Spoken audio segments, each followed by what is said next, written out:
আমরা একটু গাজী নজরুল ইসলাম ইস্যুতে যদি কথা বলি, সাতক্ষীরা ৪ আসনের ঘটনায় আপনার মতে সংবিধানের কোনো ব্যাখ্যার প্রযোজ্য হওয়া উচিত, নাকি নির্বাচন কমিশন যদি এমপি পদ বহাল রাখে সেক্ষেত্রে আপনারা কি সেটি মেনে নেবেন? দেখেন, ইতিমধ্যে জামাত ইসলামী তার অবস্থানটা ক্লিয়ার করেছে, তাকে আমরা বহিষ্কার করেছি এবং তাকে আজকে অলরেডি কমিশনে আমরা চিঠি পাঠিয়েছি যে তিনি এখন আমাদের দলীয় কোনো ব্যক্তি নন। যেহেতু তিনি জামাত ইসলামী থেকে নমিনেশন পেয়েছেন, সেখান থেকে তিনি এমপি হয়েছেন, যেহেতু জামাত তাকে বহিষ্কার, স্বাভাবিকভাবে তিনি কিন্তু এখন জামাতের কোনো ব্যক্তি নন।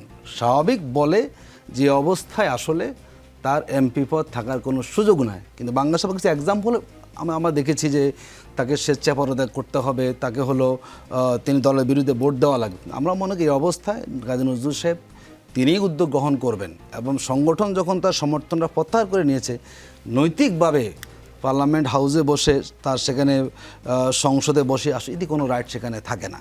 তা আমরা আহ্বান জানাবো, জামাত যেটি চেয়েছে নিঃসন্দেহে আইনের অনেকগুলো ব্যাখ্যা আইনজীবীরা দেন, নানাভাবেই দেন, ওটিতে রেকর্ডও আছে, অনেকে দল বহিষ্কার করেছে, তিনি রিজাইন না দিয়ে তিনি আবার সেখানে পার্লামেন্টে বসেছেন। মনে করি এই নৈতিক অবস্থান থেকে গাজী নজরুল ইসলাম সেই ভূমিকা থাকবেন না, তিনি রিজাইন দিবেন, দিয়ে তিনি কাজটাকে সহজ করবেন যাতে করে কোনো ইলেকশনের সিস্টেম সেখানে চলে আসা যায়।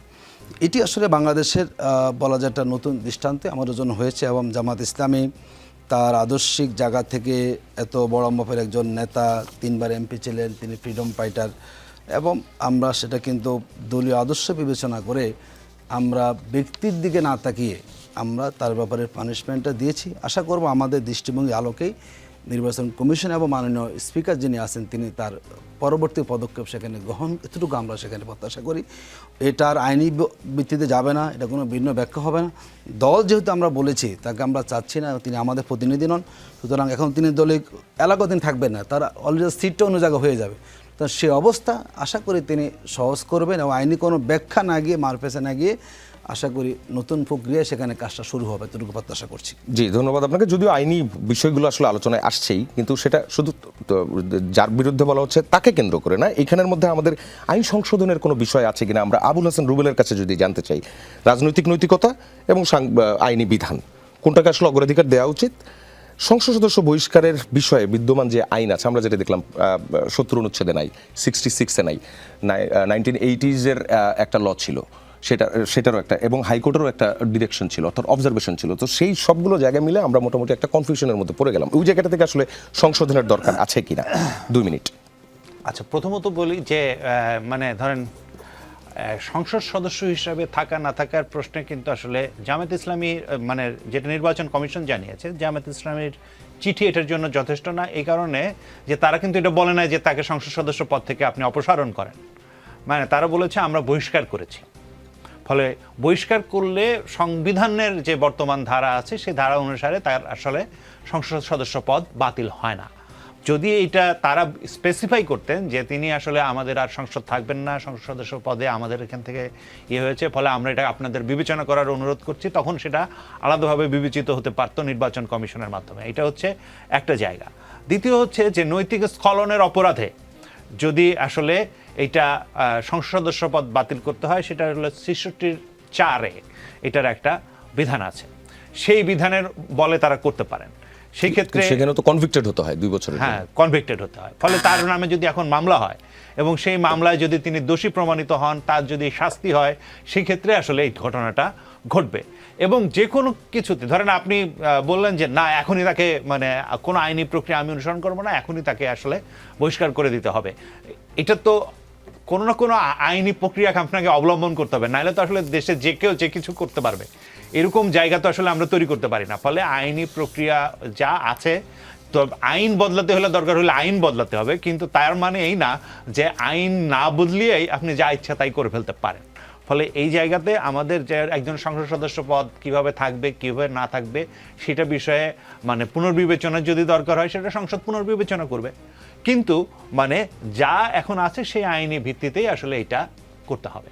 জি, ধন্যবাদ আপনাকে। ডাক্তার প্রিয়াঙ্কার কাছে যদি আসি, সেটি হচ্ছে এই ঘটনাকে কেন্দ্র করেই আরেকটা বিষয়ে যাই, সেটা হচ্ছে নারীর নিরাপত্তা সোশ্যাল প্ল্যাটফর্মে অথবা হচ্ছে যে গণমাধ্যমের নিউজে যেভাবেই বলি না কেন, যে এই যে ধরেন এই ঘটনাটাকে যদি আপনি একটা এক্সাম্পল ধরেন, সেইখানে আসলে পুরো জাতি মিলে আসলে আমরা কোন দিকে মুভ করলাম, সেই জায়গাটাতে নারীর যে নিরাপত্তা এবং যেখানে আমরা অথবা বয়স বের করা অথবা এইটা সেটা এত কিছু মিলিয়ে যে একটা পরিস্থিতি তৈরি হয়েছে, সেটাতে আসলে আমরা আসলে ঠিক করেছি কিনা। 1 মিনিট, না, আপনি 2 নারী- মিনিটও বলতে পারেন, 2 মিনিট দিচ্ছি। ধন্যবাদ। বাংলাদেশে নারী নিরাপত্তা এখনো প্রপারলি নেই, সত্যি কথা যেটা। আর সোশ্যাল মিডিয়াতে তো সেটা আরোই নেই। আমরা যদি একটু পিছনে যাই, যে সংসদ সদস্য গাজী নজরুল ইসলাম সাহেবের যে ঘটনাটি প্রকাশ্যে আসলো, সেটি দেখে আমরা বুঝতে পারতেছি এটা this is not the first time. এর আগেও একাধিকবার উনি করেছেন, যার কারণে উনি এই জায়গাটা এত সাহসিকতার সাথে এসেছেন। এবং আমরা এটাও জানি উনি তিনবারের সংসদ সদস্য। সুতরাং উনার কাছ থেকে কিন্তু আমাদের নিউ জেনারেশনের অনেক কিছু শেখার আছে। ভাইয়া যেমন একটু আগে আমাকে বললেন যে হচ্ছে সংসদীয় কমিটিতে বিরোধী দলের কাউকে সভাপতি পদে রাখা হয়নি। এখনও আমাদের সংসদীয় কমিটিতে অনেকগুলো কমিটি দেয়া বাকি আছে। তা আমি যদি চিন্তা করে থাকি, এরকম অবশ্যই সংসদীয় কমিটিতে সভাপতি পদ পেতে গেলে এরকম সিনিয়র এবং অভিজ্ঞতা সম্পন্ন বিরোধী দল থেকেও যদি আসে, তাহলে তাকেই নিয়োগ দেওয়া উচিত। তো সেই ক্ষেত্রে আমি যদি মনে করি এখন গাজী নজরুল ইসলাম সাহেব সংসদ সদস্যকে মনোনীত করা হয়, তাহলে সেই জায়গাটা থেকে আমি একটু প্রশ্ন করি, দেশের মানুষের কাছে প্রশ্ন। দেশের মানুষ কিন্তু গণভোট, সংস্কার, জুলাই সনদ নিয়ে চিন্তিত নয়। তারা কিন্তু চিন্তিত এই যে এরকম একটা জনপ্রতিনিধি কি করছে, সেটা বিএনপির সংসদ সদস্য হোক, সেটা জামাতের সংসদ সদস্য হোক, না সেটা এনসিপির সংসদ সদস্য হোক, সেটা তাদের দেখার বিষয় না। সাধারণ জনগণ দেখতে চায় জনপ্রতিনিধিরা কি করছে। আমাদের ভালো কাজের যেমন প্রশংসা আছে, খারাপ কাজের প্রতিবাদ কিন্তু জনগণই করছে। সুতরাং আমরা জনপ্রতিনিধিরা যদি ভুল করি, সেটা কিন্তু মানুষ অনেক অনেক বেশি মানে ব্যাপারটাকে ভালোভাবে নেয় না।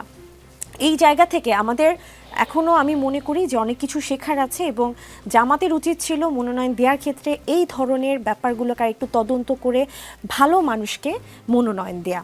তো আরেকটা জিনিস যেটা এখানে আসলো, যে আমাদের যখন ইসলামী ব্যাংকের বিভিন্ন চেয়ারম্যান নিয়ে আলোচনা সমালোচনা হচ্ছিল, তখন কিন্তু ইসলামী ব্যাংকের পরিচালনা পর্ষদের যারা সদস্য ছিলেন এবং চেয়ারম্যান ছিলেন, সাথে সাথে কিন্তু চেঞ্জ করে দেওয়া হলো। সো বর্তমান সরকার, হ্যাঁ, বর্তমান সরকার কিন্তু সেই আঙ্গিকে আগাচ্ছে যেটা সাধারণ জনগণ চাচ্ছে। হ্যাঁ, আর এখানে যেটা আসলো যে গাজী নজরুল ইসলাম এখন পদত্যাগ করবেন কিনা সংসদ সদস্য পদ থেকে, সেটা যেহেতু ইসিতে দেওয়া হয়েছে, আমি মনে করি ইলেকশন কমিশনের একটা রুলস অ্যান্ড রেগুলেশন আছে, সো সেটা অনুযায়ী হয়তো বা একটা সিদ্ধান্ত আসবে। তবে আমি যেটা বলছি যে আমাদের রাজনৈতিক শৃঙ্খলা বজায় রাখার জন্য, যে আফটার ইলেকশন, যেহেতু আমাদের মেয়র ইলেকশন বলি, পৌরসভার বা উপজেলা চেয়ারম্যান ইলেকশন বলি, এগুলো হতে একটা সময় লাগে এবং ডেফিনেটলি সেটা ইলেকশন কমিশন নির্ধারণ করে যে সেটা কবে হবে, কখন হবে, কিভাবে হবে। অনেক সেটেলমেন্টের অনেক বড় একটা আয়োজনের ব্যাপার আছে। তো ইন দ্য মিন টাইম আমার যদি সেই জেলাটা খালি থাকে, তাহলে কিন্তু সেখানে আইন শৃঙ্খলার অবনতি হবে, সেখানে দলীয় নেতাকর্মীদের মধ্যে সংঘর্ষ হবে, জামাত, এনসিপি, বিএনপির মধ্যে সংঘর্ষ হবে, যার কারণে কিন্তু জেলা পরিষদ চেয়ারম্যানটা নিয়োগ দেওয়া হয়েছে। আমি মনে করি এখানে কোনো ভুল নেই।